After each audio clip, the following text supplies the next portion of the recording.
Buongiorno e ben ritrovati a tutti i telespettatori in ascolto per questa nuova diretta, sempre qui dal salottino di Sei a Casa. Per questo mercoledì 30 maggio abbiamo deciso di farvi davvero un regalone. Guardate, il personaggio lo trovate qui accanto a me, lui è la mano creativa del Dino da Sandrà. Diamo subito il benvenuto a Nicola Brusco. Benvenuto. Grazie, Nicola, Elisabetta. Finalmente conosciamo chi è dietro lo schermo. La faccia dietro il cartone animato. Esattamente, che insomma devo dire che col Dino non è che c'entri molto. No, per fortuna, perché insomma il Dino ha una bella panza, ha una musa anche un po' lunga, sarei un po' buffo se fossi uguale al Dino anche nella realtà, ecco. Il Dino da Sandrà arriva veramente da quelle zone o è solamente un'altra fonte creativa delle tue?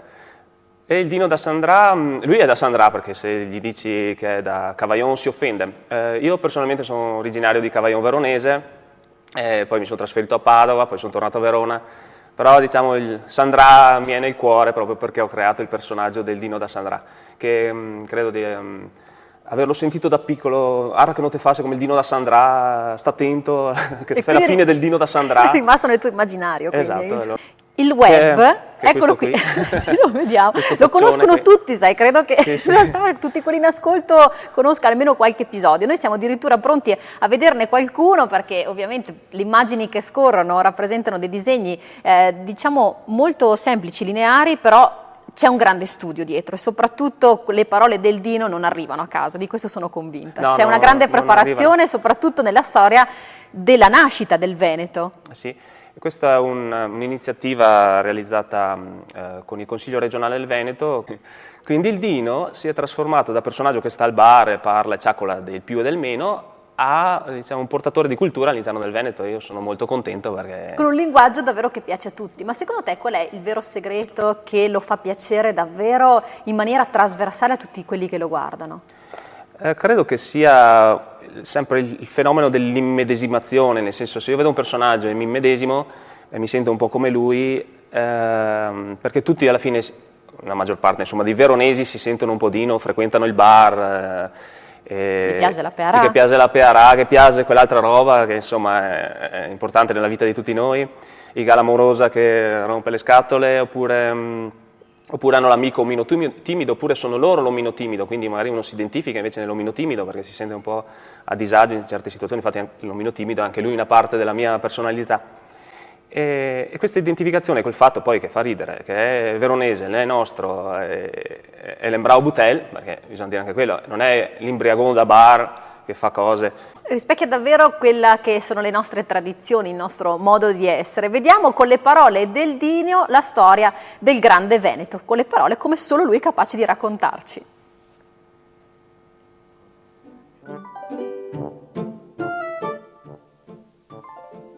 Buongiorno Dino! Buondì Caroline, com'è là? Ma insomma, si tira avanti Dino, finché ce n'è. Finché che n'è non se ne avanza. Oste, portami un bicchiere de quel bon.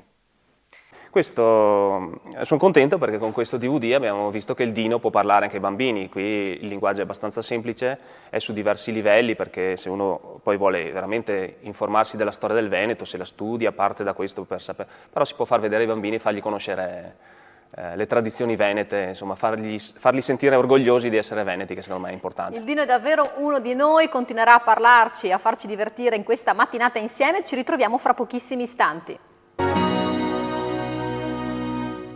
Rientriamo con i nostri consigli di bellezza, vediamo il nostro Dino da Sandrà cosa avrà da raccontarci in termini di bellezza femminile, di donne, insomma non mancano mai comunque nei cartoni animati. Ho visto anche una Carola in cui mi impersonifico abbastanza, devo dire la verità. Insomma c'è un po' di differenza, dai, lei ha delle caratteristiche un po' particolari, tipo uno strano pomo d'Adamo qua sotto che non si capisce bene da dove venga, dei seni un po' dove si potrebbe, Dino dice, te potresti attaccare la biancheria.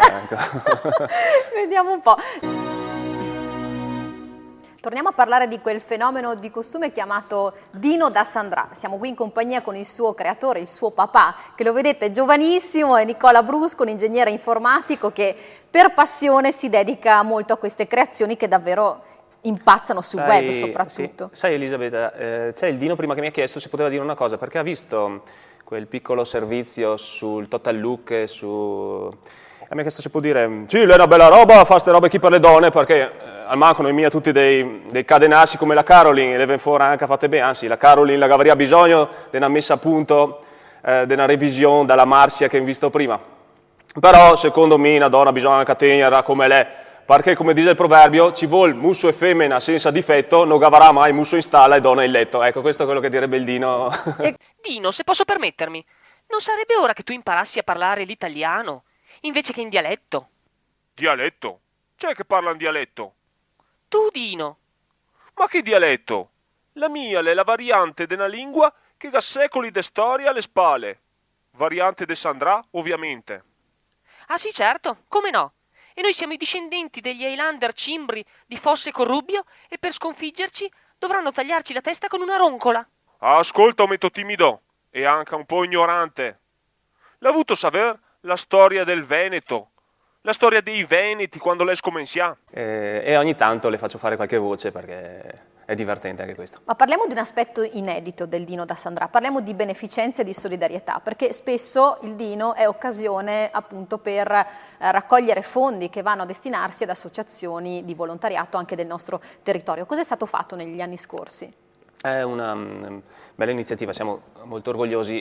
3-4 anni fa abbiamo pensato di portare il Dino fuori da internet e creare un'associazione culturale Amici del Dino. È una forma per riunire un po' i fans più stretti, gli amici più stretti del Dino.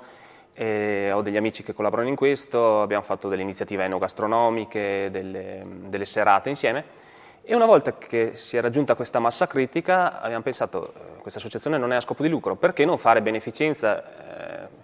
E allora abbiamo trovato un'associazione Team for Children di Treviso, che ovviamente ci vuole qualcuno che sappia cosa serve, e questa associazione faceva già delle attività per i bambini, dei reparti di oncoematologia pediatrica degli ospedali, quindi Padova, Borgo Roma. Abbiamo cominciato con delle piccole donazioni e poi 2 anni fa abbiamo detto, anzi ci hanno detto loro, visto che siete così celebri col Dino, perché non fate voi una campagna? Ci servirebbe un bagnetto decongelatore per l'ospedale di Borgo Roma, potete raccogliere i soldi che erano 1.500 euro all'epoca. Noi abbiamo detto 1.500 euro, ma c'è che dà al Dino Escape per comprare, c'è che si fida del Dino che è un personaggio del cartone animato. Abbiamo fatto questa campagna su internet, abbiamo pensato ci vorrà 1 mese, 2 mesi. Incredibilmente in 7 giorni abbiamo raccolto i 1.500 euro che abbiamo dato direttamente a loro, che hanno comprato questo bagnetto per l'ospedale di Borgo Roma. Quest'anno abbiamo comprato delle pompe per l'ospedale di Padova e quindi andiamo avanti anche con queste iniziative che hanno... Mi rimangono pochissimi secondi, ringrazio tantissimo Nicola Brusco e io saluterei i miei telespettatori Grazie. Con il Dino. Se permetti io ti chiedo Sì. questo desiderio, te lo esprimo qui in diretta. Ma Dino, sei sicuro che vuoi salutare i telespettatori? Non è che... mi sembra che hai bevuto troppo. Ora, che de mattina, che non sono mica alcolizzato, non bevo mica de mattina, ho bevuto caffè. Oh, Buttei, spero di rivedere presto e insomma... E una buona giornata a tutti. Ma di che una mail a Telearena che fa sapere i miei cartoni animati, ecco. Grazie a tutti, una buona giornata. Ciao.